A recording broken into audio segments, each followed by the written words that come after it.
As we get closer to November, it appears that a red wave could be forming.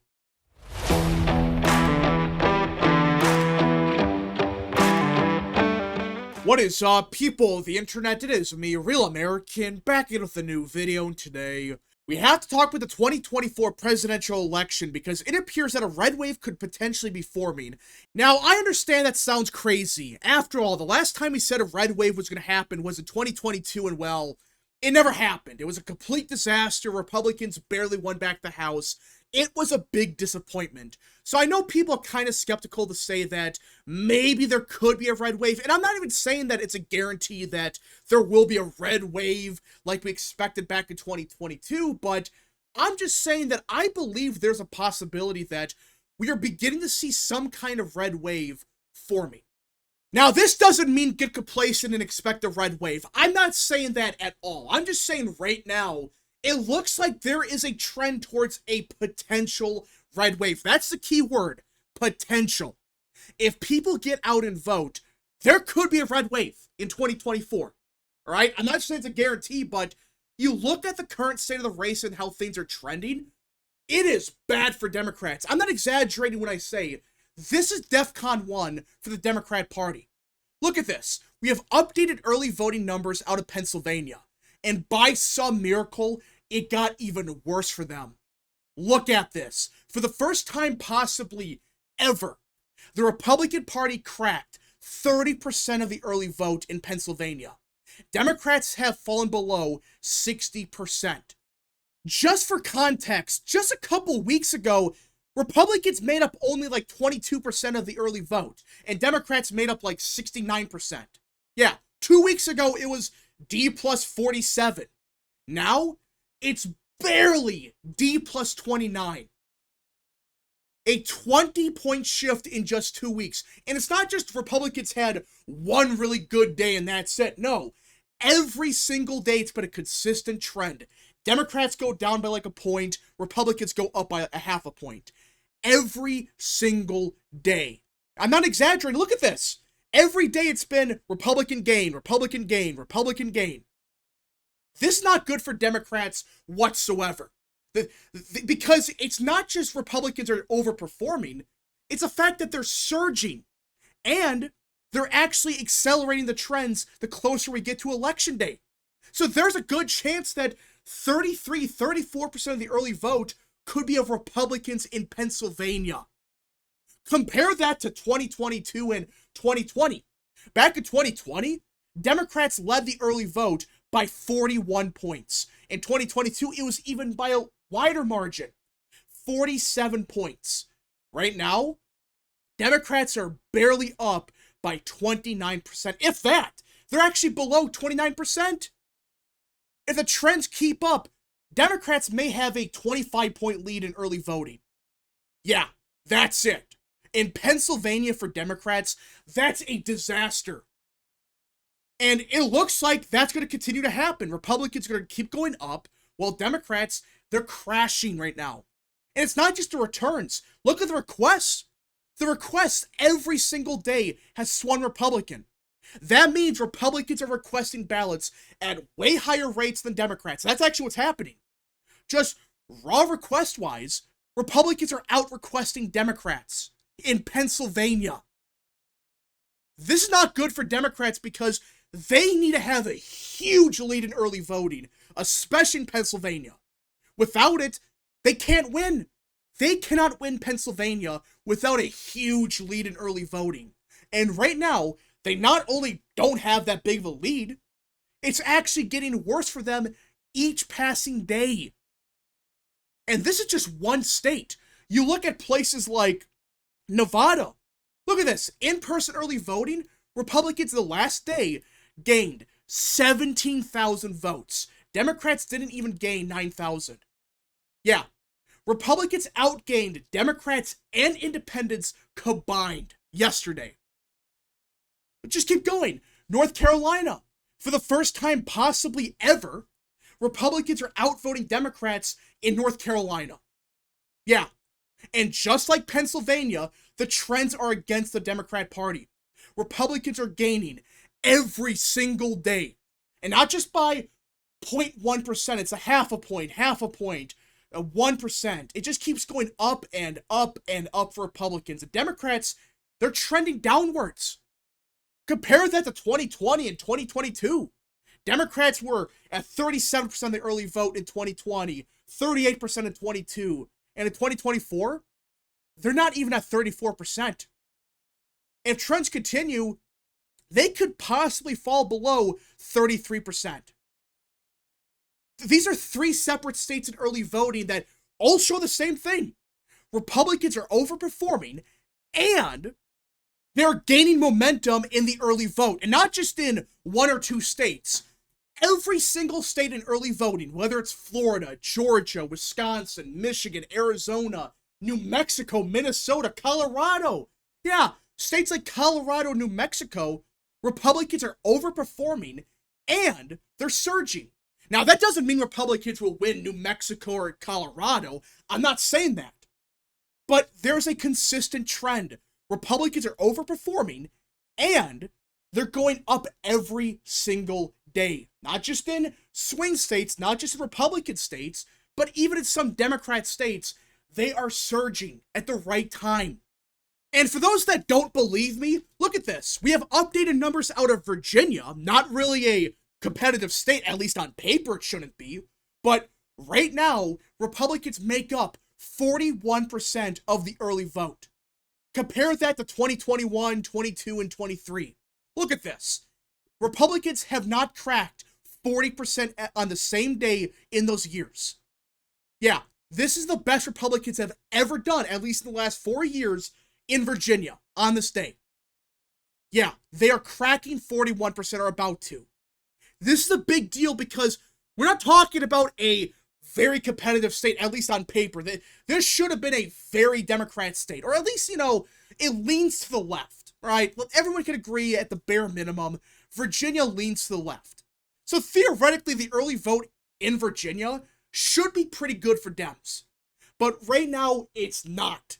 And in fact, Republicans, if they crack 42 or 43% of the early vote in Virginia, which is entirely possible, that would mean Virginia, more than likely, is a toss-up.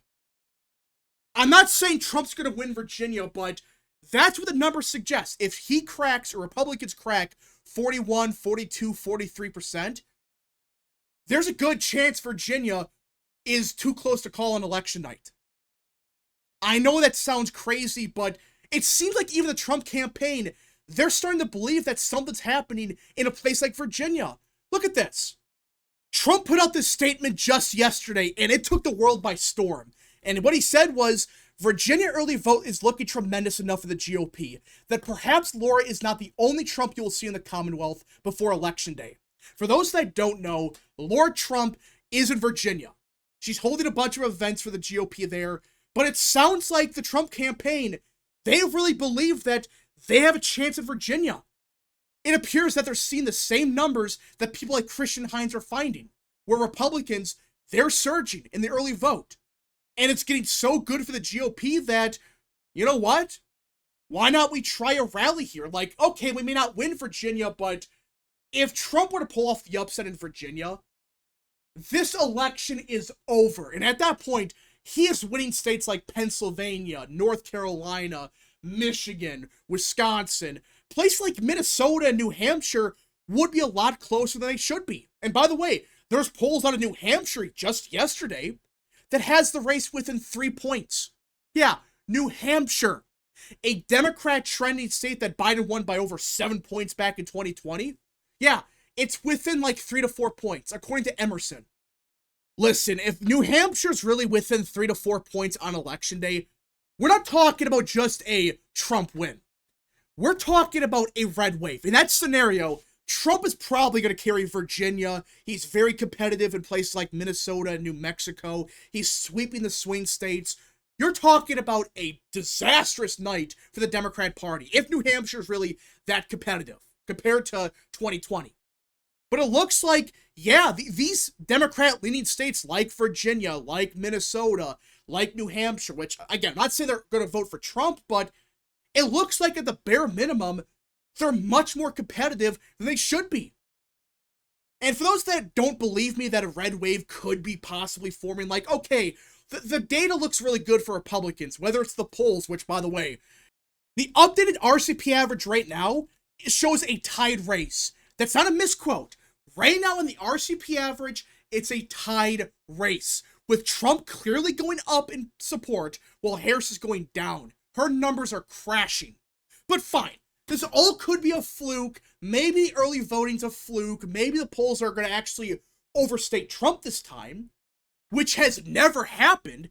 And even then, they have to overstate Trump by like 4 to 5 points just for Harris to barely win the Electoral College. But fine, I guess it's possible that all these metrics are a fluke, it's all fake, it's actually good news for Harris. Well, guess what? Axios put out this article just today, and, well, look at that headline. Behind the curtain, Democrats fear they're blowing it. Yeah, this is not coming from Fox News, Newsmax, or some far-right news outlet. This is coming right from Axios. Which, by the way, if Axios is reporting this, more than likely it's 1,000 times worse behind the scenes. Like, look at this. A growing number of top Democrats tell us privately that they feel Vice President Harris will lose, even though polls show a coin toss finish 11 days from now, which that's not even true. You go to the national polling, and right now it's a tied race for the popular vote, but if it's really a tied race for the popular vote, and that's with some big outliers for Harris, well, at that point, Trump wins the Electoral College. And you go state by state, and look at Wisconsin. Trump is winning here. Michigan, Trump is leading. You go to Pennsylvania, Trump is leading. Every swing state, Trump is currently winning. So it's not really a toss-up finish, and that's assuming there's no polling miss. All these states that show a Trump win, these same polls were claiming that Trump was going to lose in a landslide in 2016 and 2020. So there's a chance that it could actually be even worse for the Democrat Party. And by the way, there's been a bunch of leaked internals the last couple of weeks, and it's showing the same thing the public polls are showing. Trump is up in Wisconsin, up in Pennsylvania, Michigan, Georgia, North Carolina, Arizona. And now you have Democrats like Tammy Baldwin out of the blue saying, hey, I'm the pro-Trump Democrat. I support Trump. I love his policies. Vote for me. Every time a Democrat starts sounding like that, like they support Trump or some BS like that, 98% of the time, that means they're losing. Or the top of the ticket is sinking so badly that they're forced to appear as the pro-Trump candidate because Trump is going to win all these states by a lot. It happens every single time. Look at John Tester in Montana. Out of the blue, he started saying he was a pro-Trump guy. He was going to stand up to Harris if she won. And after that, his numbers collapsed. So Democrats are not in a good situation. And now they're willing to admit to Axios that behind the scenes, a bunch of Democrats are starting to think that it's over. They really are starting to say that they believe Kamala Harris is going to lose. And now, according to Axios, there's already infighting within the campaign. Yeah, we are still like 2 weeks out from Election Day, and already the Harris campaign, they're pointing fingers at each other. Look at this. In a troubling sign for the campaign, top Democrats are already starting to point fingers at who'd be more responsible for a Harris loss. President Biden for dragging his feet, or Harris herself. Yeah, we are still 2 weeks out from Election Day. And they're already pointing fingers. They're already going to blame Biden. They're going to blame Harris or whoever. They're already pointing fingers at each other. And we still got 2 weeks before Election Day. Yeah. Does this sound like good news for the Harris campaign? Does this sound like that they're confident? No. This sounds like they're in a complete panic. They have no clue what to do. They've realized their polls are disastrous. They've realized the early vote's even worse for them. And Trump has the momentum. So now they're kind of screwed. With 2 weeks to go, it's possible for the Harris campaign to recover, but guys, we are like 10 days away from Election Day or whatever. Do you really think there's enough time for Harris to make this big of a comeback? If there was a month ago, okay, yeah, sure, it could happen. But 10 days? When a bunch of people have already voted and they're going to vote for Trump or Harris either way, it doesn't matter what's going to happen? Well, I don't think there's enough time. I really don't think there's enough time for Harris to recover from this. It's possible, but you would much rather be the Trump campaign than the Harris campaign right now. That's clear as day. If they're already saying it's actually Joe's fault, or it's Harris's fault, or it's actually whoever they're gonna blame, all right? They're gonna blame someone. If they're already starting to talk like that, they know they're gonna lose. But this doesn't mean to be complacent. Get out and vote. This just means that right now, Democrats, they're starting to realize that, oh, wait a minute, we are in deep trouble. And Kamala Harris was not this savior that we thought she was. She's actually a complete disaster. We'll see what happens, but right now, if you're the Harris campaign or someone that supports Harris, I don't think you like what you're seeing. If this is what they're admitting to Axios, what's really happening behind closed doors? Is it 1,000 times worse? It's possible, but we'll see. Again, do not get complacent, get out and vote, but anyways, folks, thank you so much for watching. If you guys did enjoy, smash the like button down below, subscribe, share with your friends, hit that little bell, follow the social media accounts in the description down below, and of course, join the channel today.